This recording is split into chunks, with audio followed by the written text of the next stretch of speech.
আসসালামু আলাইকুম।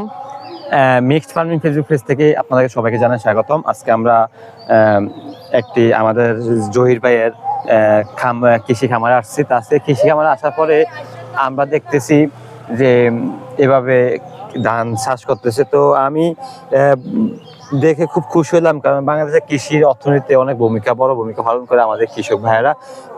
কৃষি বাংলাদেশের খাদ্য ঘাটতি পূরণ করে, তারা বিদেশে রপ্তানি করে, প্রচুর বৈদেশিক মুদ্রা অর্জন করে। তো আমি একটু জহির ভাইয়ের সাথে যদি জানতে চাই, ভাই আসসালামু আলাইকুম। ওয়ালাইকুম সালাম। তো আজকে আপনার যে ফার্মে আসলাম, জি, কৃষি জমিতে, এখানে আমরা অনেক ফসলে দেখতে পাচ্ছি। তো আপনার যে ধানের যে জমিটা, এখানে কতটুকু, আপনার কত হেক্টর জমি আগে এটা বলেন? এখানে 4 গুণ্ঠ জমি আছে। 4 গুণ্ঠ জমি আছে। তো এই যে ধানের জাতটা, এই জাতটা অনেক কিছু জায়গার ধান দেখি যে আপনার যে ধানের যে ঘনত্বটা খুবই পাতলা, কিন্তু এই ধানের ঘনত্বটা খুবই বেশি। এই যে পার্থক্যটা আসলে কেন? এই জাতের নামটা কি আগে এটা বলেন? এই জাতের নাম হইলো কি, ওই যে আমার ওইখানে সাইনবোর্ড দেওয়া আছে, ওইখানে লেখা আছে সবকিছু বিস্তারিত।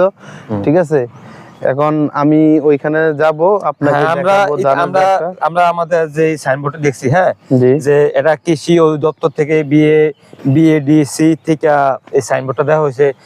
সেই ক্ষেত্রে যে কৃষি অধিদপ্তরকে, যে আমাদের উপজেলা কৃষি কর্মকর্তা, কৃষি অফিসাররা এই আপনাদের কৃষকদের জন্য কি কি কাজ করে থাকে যদি একটু বলতেন।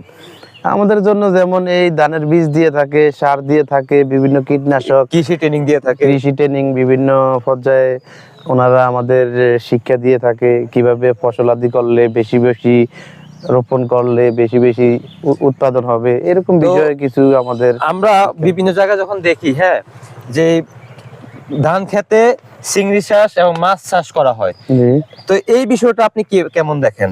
না, ওই বিষয়ে তো আমার অভিজ্ঞতা নাই আসলে, কিভাবে চিংড়ি চাষ করে বা ধান চাষ করে, আমার ওই বিষয়ে অভিজ্ঞতা কম, আমি ওইটা জানি না। আপনারা যারা আমাদের ভিডিওটা দেখতেছেন, যে ধান ক্ষেতের মধ্যে চিংড়ি চাষ এবং মাছ চাষ করে থাকে, তো এই বিষয়টা আপনারা যদি কেউ জানেন, তাহলে আপনারা আমাদের ভিডিওতে বা কমেন্টসে লিখতে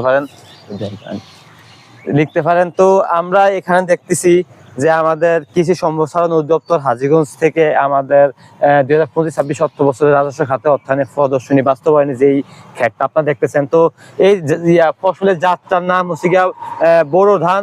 এই জাতের নাম ব্রি ধান। 89 জমির পরিমাণ 33%, এবং এটা যখন বপন করছে তখন আপনার জানুয়ারি মাসের 5 তারিখে।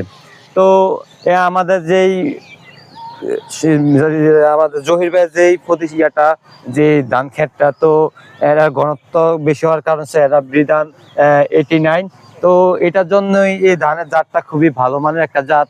এটা আপনার খুবই ধানের ঘনত্বটা বেশি হয় এবং অনেক বেশি ধান উৎপাদিত হয়। তো আশা করি ধানটা ভালো একটা দিবে এবং জহির ভাই খুবই লাভবান হবে। তো জহির ভাই, আপনাকে ধন্যবাদ, আপনি এত সুন্দর একটা এই কৃষি জমি করার জন্য, এবং আপনাকে আরো ধন্যবাদ, আপনি বাংলাদেশ কৃষির সাথে আপনি যোগাযোগ রেখে, কৃষি অফিসার সাথে যোগাযোগ রেখে আপনি আপনার ধানের যে চাষাবাদটা আপনি খুবই ভালো করতেছেন। তো আপনি আজকে আমাদের ভিডিওটি এই পর্যন্তই।